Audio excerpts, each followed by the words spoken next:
Welcome back. नाज़रीन, सिंध में हुकूमती सतह ते पजीराई न हुजण बावजूद इंफरादी सतह ते शहरी अहिड़ियूं त मुनफरिद ऐं क़दीम शयूं पाण वटि संभाले रखनि था जिन खे ॾिसी सिंध जे माण्हुनि जे बाशऊर हुजण जो अहसास साम्हूं अचे थो। वारी जी भिटुनि वारे इलाइक़े उमरकोट में बि हिकु अहिड़ो ई मदरसो मौजूदु आहे जंहिं 4 हिजरी में लिखियल क़ुर पाक जे तारीख़ी नुस्ख़नि खे पाण वटि संभाले रखियो आहे। क़दीम नुस्ख़े जी हालत ज़बूहार हुजण सबबि उनखे हथ लॻाइण ते त पाबंदी आहे। इन हवाले सां वधीक ॾेखारे था सुरेश माली जी हिन रिपोर्ट में। सिंध धरती पंहिंजे सीने में हज़ारे सालनि जा पुराणा दास्तान, उन्हनि जा किरदार, रस्मूं रीतूं तोड़े अनमोल शयूं सांढे रखियो वेठी आहे। सिंध जी तारीख़ में झाती पाइबी त मजस उहे तारीख़ जूं अनमोल अमल ऐं नायाब शयूं इन ई ॻाल्हि जी गवाही ॾींदियूं त सिंध तारीख़ी मागनि मकाननि सां गॾोगॾु हर लिहाज़ सां इंतहाई घणी अमीर रही आहे। सिंध धरती जिते ओलियान ऐं सूफ़ियुनि जी करामत सां मालामाल आहे, उते दीनी रीतुनि रस्मुनि तोड़े इबादतुनि में बि हर दौर में अॻिते रही आहे। अॼु बि सिंध जे तक़रीबन हर शहर में अहिड़ा माग मकान तोड़े आसार ज़रूर मौजूद आहिनि जेके तारीख़ जी अमीरी जो सबूत ॾियनि था। पुराणियूं तारीख़ी मस्जिदूं, क़दीमी क़ब्रिस्तान, सदियूं पुराणा मदरसा तोड़े मजस मौजूद दीनी मवाद इन ई ॻाल्हि जो जीअरो जागतो सबूत आहिनि त सिंध तारीख़ी लिहाज़ सां इंतहाई अमीर रही आहे। उमरकोट ज़िले जे यूसी शादीपली जे हिकु नंढड़े ॻोठ उमर बंबरे में क़ाइम क़दीमी मदरसो बि अहिड़नि क़दीमी दीनी किताबनि ऐं मवादनि सां भरियल आहे। हीउ मदरसो जामिअतुल उलूम उस्मानिया करियानी जे नाले सां मशहूर आहे ऐं 1890 धारे क़ाइम कयो वियो। हिन मदरसे में हूं त केतिरो ई पुराणो दीनी मवाद तोड़े कलमी नुस्ख़ा मौजूद आहिनि, पर हिकु क़ुर करीम जो नुस्ख़ो मौजूद आहे जेको हिन मदरसे जो बानी तक़रीबन 125 साल अॻु बगदाद शरीफ़ मां वठी आयो हो। हिन क़ुर पाक जी लिखाई जो सन 361 हिजरी लिखियल आहे, जॾहिं त हिन वक़्तु 1461 हिजरी हली रहियो आहे। जंहिं हिसाब सां हीउ क़ुर करीम जो नुस्ख़ो तक़रीबन 1070 साल पुराणो हुजण जी हैसियत रखे थो। हीउ क़ुर करीम जो नुस्ख़ो हिन दीनी इदारे जे बानी मौलाना मोहम्मद उस्मान किरानी जंहिं हीउ मदरसो 1890 में क़ाइमु कयो हो। असां पंहिंजे वॾनि खां इहा रिवायत ॿुधंदा अचूं त मौलाना किताबनि जो वॾो शौक़ीन हो। किथे बि ख़बर पवंदी हुअसि त कलमी नुस्ख़ा आहिनि त पूरी कोशिश करे उहो नुस्ख़ो पंहिंजी लाइब्रेरी में रखण जे लाइ उते पंधु करे वेंदो हो। हिन नुस्ख़े जे लाइ मौलाना खे ख़बर पई त सदियुनि जो पुराणो क़ुर करीम जो नुस्ख़ो को बगदाद में कंहिं माण्हू वटि मौजूदु आहे। मौलाना कोशिश करे हीउ नुस्ख़ो बगदाद मां हासिल कयो। हिन नुस्ख़े ते तव्हां ॾिसंदो सन 361 हिजरी लिखियल आहे ऐं हिन वक़्तु 1431 हिजरी हली रहियो आहे। इन हिसाब सां 1070 साल पुराणो हीउ नुस्ख़ो मौलाना हथ करे आयो, पंहिंजी लाइब्रेरी में रखियईं ऐं मौलाना पंहिंजे वक़्त में इन जी बहितरीन हिफ़ाज़त कई। हिन नुस्ख़े ते लिखियल संदसि सन जे हिसाब सां गौर फिकर कबो त मालूम थींदो त उन दौर में किताबनि जा वर्क हथ सां ठाहिया वेंदा हुआ ऐं कलम बि हथ सां ठाहिया वेंदा हुआ ऐं ॿेरनि जी धधड़ियुनि खे कटे उन मथां मस ठाही वेंदी हुई। इन सां गॾोगॾु इन दौर जे कातिबनि जो इहो असूल हो त अहिड़े क़िस्म जा कलमी नुस्ख़ा लिखी उन वक़्त जे बादशाहनि तोड़े हुक्मराननि खे पेश कया वेंदा हुआ जेके खेनि मोट में इनाम इकराम सां नवाज़ींदा हुआ। तंहिं करे हीउ नुस्ख़ो बि अहिड़ी रीति लिखियल नज़र अचे थो। हिन नुस्ख़े जो जेको सन लिखियल आहे उन दौर जे लिहाज़ सां जेकॾहिं ॾिसे त उन वक़्तु का बि मशीन कंहिं क़िस्म जी या प्रेस न हुई। हथ सां किताब जो वर्क बि ठाहींदा हुआ ऐं कलम बि हथ सां ठाहींदा हुआ ऐं ॿेरनि जी ददड़ियुनि खे कुटे उन मथां मस बि ठाहींदा हुआ। त उन टाइम ते पन्नू हुजे चाहे मस हुजे चाहे कलम, इहा सॼी हथ जी महिनत हुई ऐं उन दौर जे कातिबनि जो उसूल हो त अहिड़े क़िस्म जा कलमी नुस्ख़ा लिखी वक़्त जे बादशाहनि खे पेश कंदा ऐं बादशाह उन्हनि खे इनाम इकराम सां नवाज़ींदा हुआ। हिन नुस्ख़े खे जेतोणीकि केतिरा ई मुहक़िक़ ऐं तारीख़दान ॾिसण लाइ ईंदा रहनि था जिन में परॾेहियुनि जो वॾो अंग बि शामिल आहे। पंहिंजे क़दीम हुअण करे हीउ नुस्ख़ो एतिरो त नाज़ुक थी चुको आहे जो हथ लॻाइण सां बि शहीद थी पवे थो। तंहिं करे कंहिंखे पढ़ण जी इजाज़त नथी ॾिनी वञे। पना हिन जा जेको आहे बिल्कुलु पुराणा आहिनि।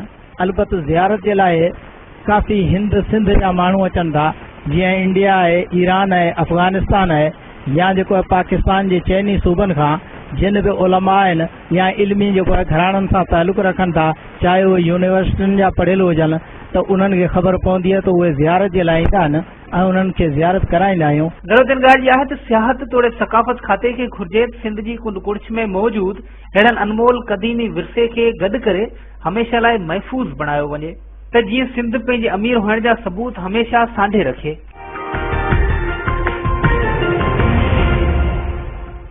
नाज़रीन 60 सालनि जे डिघे अदालती तकरार बाद बाबरी मस्जिद जी ज़मीन बाबत नेठ फैसले जी घड़ी आई है। बाबरी मस्जिद बाबत फैसलो 24 सितंबर ते अचणो हो, पर एक दरख्वास्त ते भारतीय सुप्रीम कोर्ट बाबरी मस्जिद बाबत फैसलो ॿुधाइण खां इलाहाबाद कोर्ट खे रोके छॾियो हो। गुज़िरियल ॾींहुं भारतीय आला अदालत पंहिंजे हुकम खे कालादम करार ॾींदे कोर्ट खे बाबरी मस्जिद बाबत फैसलो ॿुधाइण जी इजाज़त ॾिनी। बाबरी मस्जिद जी ज़मीन ते 60 सालनि ताईं थियल छिकताण बाद ईंदड़ फैसले सबब समूरे भारत में सिक्योरिटी तमाम घणी सख्त कई वई।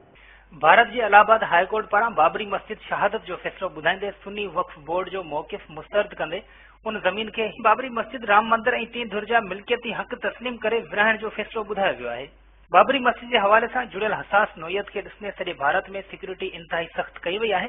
60 साल डिघे इन केस जो फैसलो इलाहाबाद हाई कोर्ट 24 सितंबर ते ॿुधाइण वारी हुई, पर फैसले खां सिर्फ़ हिकु ॾींहुं अॻु हिकु रिटायर्ड ऑफिसर जी दरख़्वास्त ते भारतीय सुप्रीम कोर्ट हाई कोर्ट खे फैसलो ॿुधाइण खां रोके छॾियो। बाबरी मस्जिद तकरार त तमामु घणो पुराणो आहे, पर उन तकरार में शिदत 1949 में आई जॾहिं कुझु हिंदू इंतहा पसंदनि बाबरी मस्जिद में दाख़िल थी उते पंहिंजे भॻवान राम जूं मूर्तियूं नस्ब कयूं, जंहिं बाद ॿिन्ही धुरियुनि पारां अदालत जो दरवाज़ो खड़कायो वियो।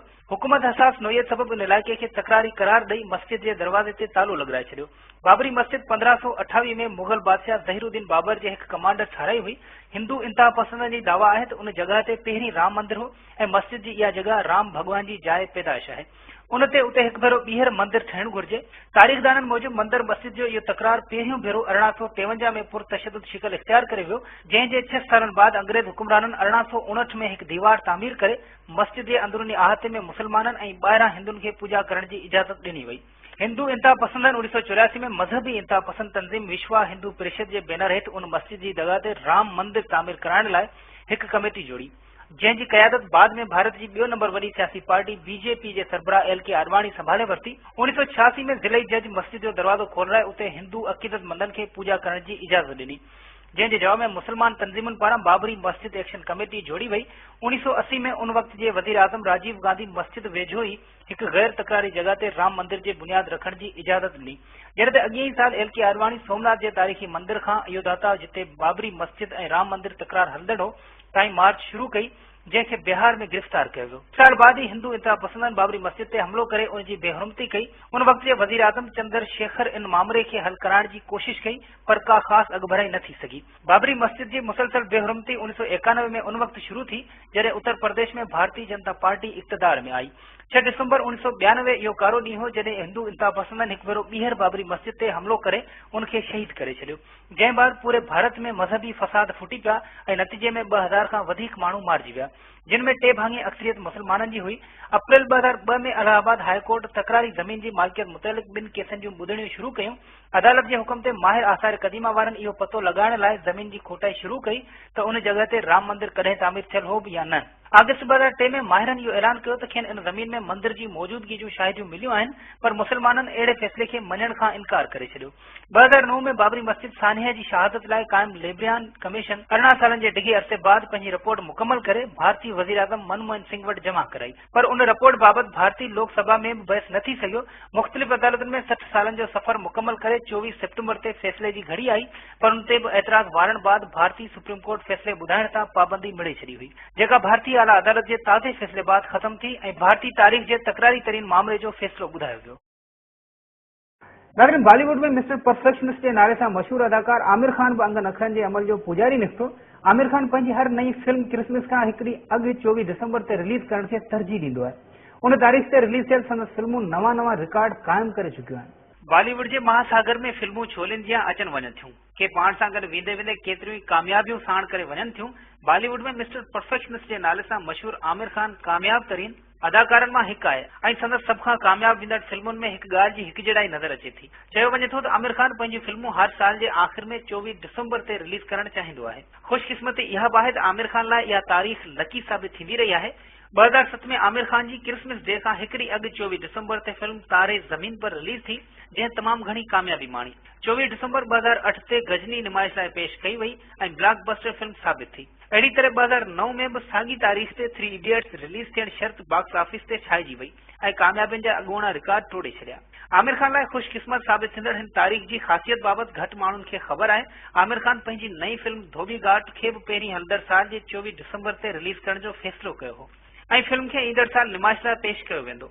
बे पासे आमिर खान लाइ लकी साबित थींदड़ 24 दिसंबर वारी तारीख़ ते हाणे डायरेक्टर फराह खान पंहिंजी क़िस्मत आज़माए रही आहे। हिन ॼाणायल तारीख़ ते पंहिंजी फिल्म 30 मार खान खे रिलीज़ करण जो ऐलान कयो आहे। 30 मार खान में अक्षय कुमार ऐं कतरीना कैफ जी जोड़ी आहे। अक्षय खन्ना पिणु फिल्म में मरकज़ी किरदार में नज़र ईंदो। नाज़रीन सां गॾु अॼु जे न्यूज़ एक्स्ट्रा प्रोग्राम जो वक़्तु पंहिंजी पुॼाणी ते पहुतो। सुभाणे वरी मिलंदासीं। तेसिताईं पंहिंजा मेज़बान आसिफ कुंभर ऐं न्यूज़ एक्स्ट्रा जी टीम खे ॾींदा इजाज़त। अला भाई।